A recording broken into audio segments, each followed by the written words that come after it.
Hi guys and welcome to my review of One Piece chapter 863. Wow, this chapter was really good. I think it's been like 4-6 hours since I did that live reaction. I don't know, it's been a while, but I've been writing an essay and doing other videos, so that's why. But that doesn't matter. I'm right here now doing the video.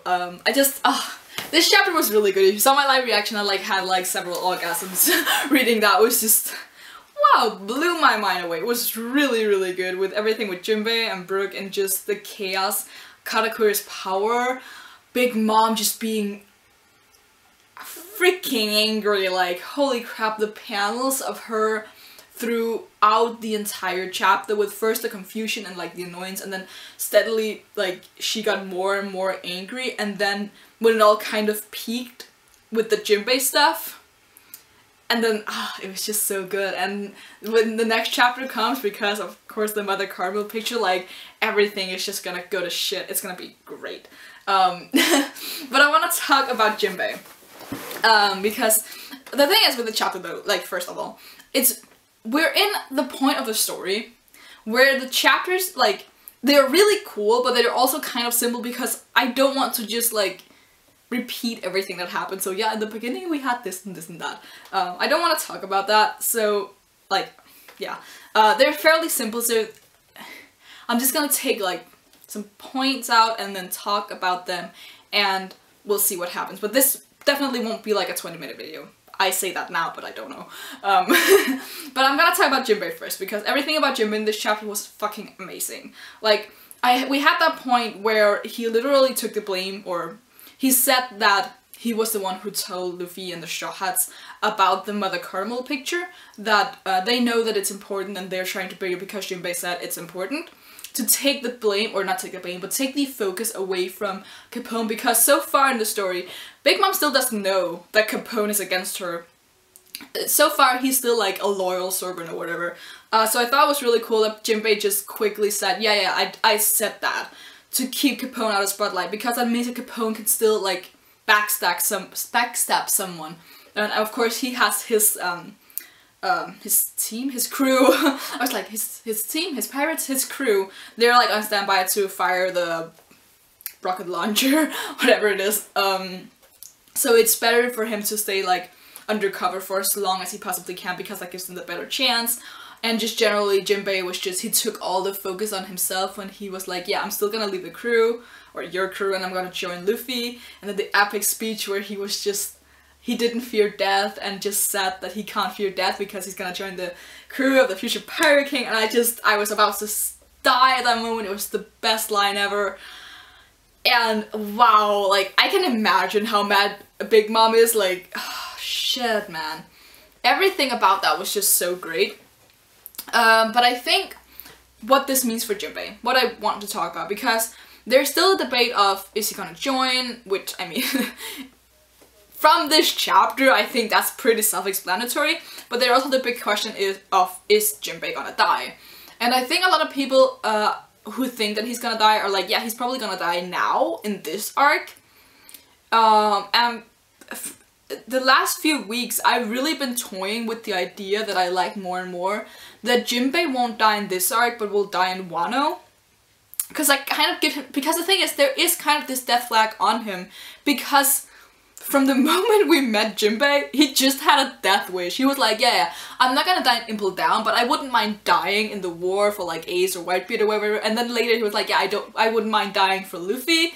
And then again in Fishman Island, and in this arc, he's always ready to give his blood to Luffy, generally just die to Luffy. And I think just the notion or the symbol of him giving Luffy blood in Fishman Island could be the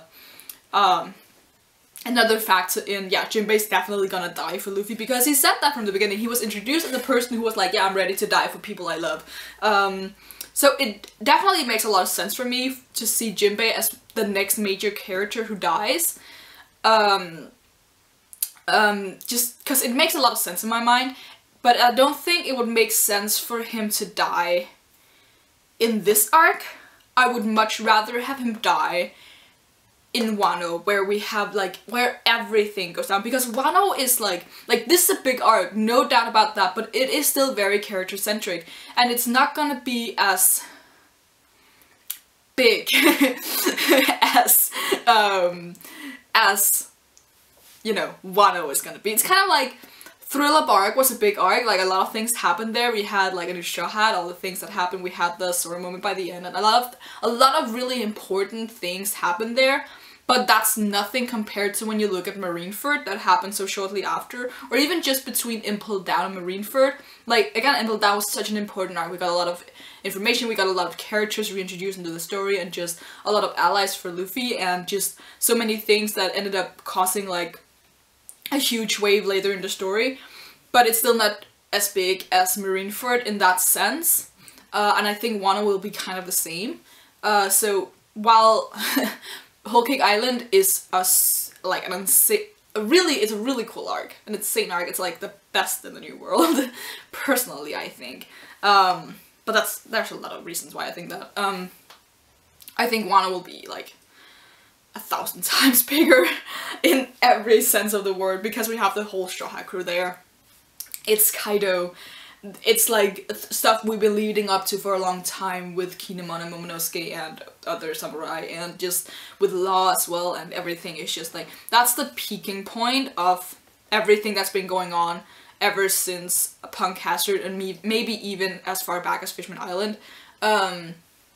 So yeah, I definitely think that Wano is where we should have a big character death, and Whole Cake Island for me does not seem like the arc where we have a big character death. I can see named characters being killed off, like, I don't know, Pudding, I don't know, other characters, but no one, a character as big as Jinbei, I do not think will die in this arc. I could see a Vinsmoke dying.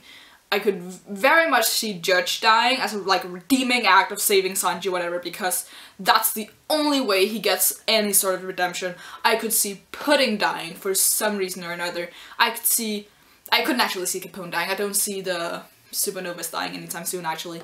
But I cannot see a character like Jinbei dying. I don't know why I was about to say Blackbeard there, but Jinbei was what I meant to say. So yeah, I think Jinbei, if he dies, I think he'd die in Wano, and that makes a lot of sense as well, because because of all the, like, not controversy, but the debate of whether or not he would join, because there are a lot of good arguments as to why he shouldn't join, how it would, like, it changes some dynamics because of his former status as a Shichibukai and how he's connected to a lot of the world things, but in a different way than like Robin and Brook and stuff like that, because they were still outcasts and kind of still cut off from the world, and they had personalities that kind of made sense. And while I do think Jinbei is that as well, like, I'm 100% for Jinbei joining. I love Jinbei. I think he has great dynamics with the crew. I can also see him just joining temporarily and then dying because, yeah, I could see that, because that makes a lot of sense in my mind. Like, I could also see him just living on and being with the Straw Hats. Again, I'm for him joining, but I could just also see him dying in Wano. And I know a lot of people are gonna be like, but people don't die in One Piece. Fuck you. I'm just saying, the reason that Oda doesn't kill off people a lot in One Piece is because when he does, he makes it a really big impact. Like, every time there is a character death, it's like, boom, what? Holy crap. Okay, but that's enough about Jinbei. I'm gonna talk a little bit about Brook, because holy crap, Brook in this arc has just been great, hasn't he? Jesus Christ, Brook, everything he does in this arc is amazing. He has great speeches, he's so, like, sneaky. Cause he did the thing with the poneglyphs as well. He waited so long to tell people that he had them. Like, there was so much chaos, like, when they were trying to save him, and they were just like kind of freaking out because Luffy and Sanji had a fight, and then Brook is just kind of like, yeah, well, I got the poneglyphs, didn't you know? And now he's just like sneakily dressed up as Luffy and then destroying the picture of Mother Karma. Like, holy crap! Brook in this arc has just been on point. He's been doing so well. And I think I've said this at some point, I don't know when, but I know I've said this. But Brook has so much untapped potential because we've seen, like, he's been in the story for so long, but we've seen, like, almost nothing of him because he was introduced just before the crew got separated. And in the new world, like, as we talked about a lot, many of the Straw Hats haven't really shown what they really, like, learned in the 2-year time skip, and they've been separated a lot, and they've just, like, they were kind of fooling around in Fishman Island and also kind of in Punk Hazard. And of course, Brook wasn't really there for most of the Dressrosa stuff, so it was very much a let's catch up on what has happened stuff, like, kind of thing. And then Whole Cake Island, he just goes and shows everyone that he's, like, the coolest guy ever. Like, oh my god, I just love Brook so much. I've told you this as well, that he, at this point, has overtaken Robin as my, like, 5th favorite character in One Piece.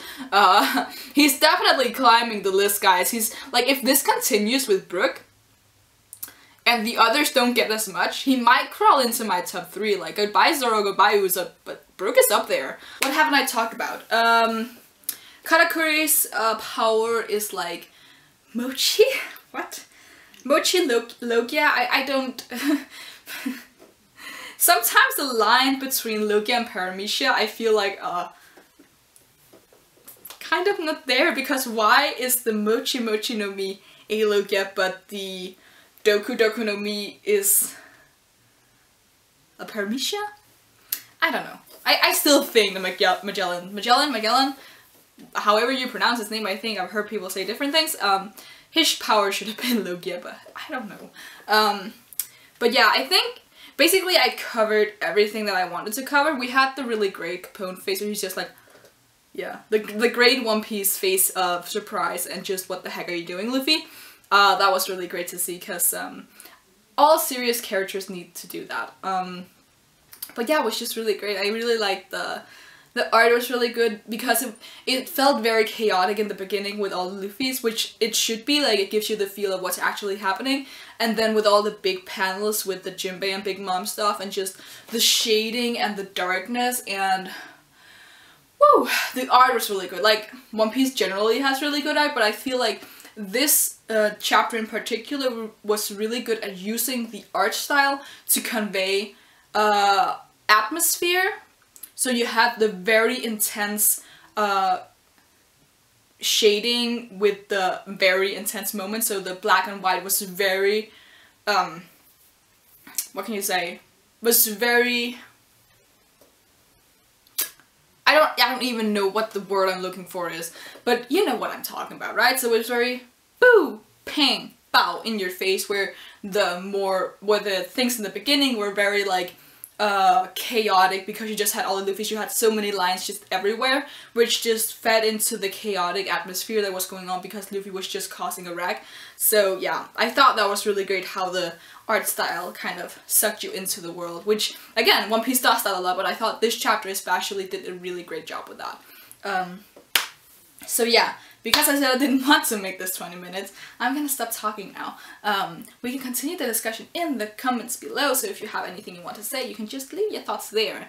You can leave a like if you like anything that I had to say, and you can subscribe if you want to see more. Until next time, bye!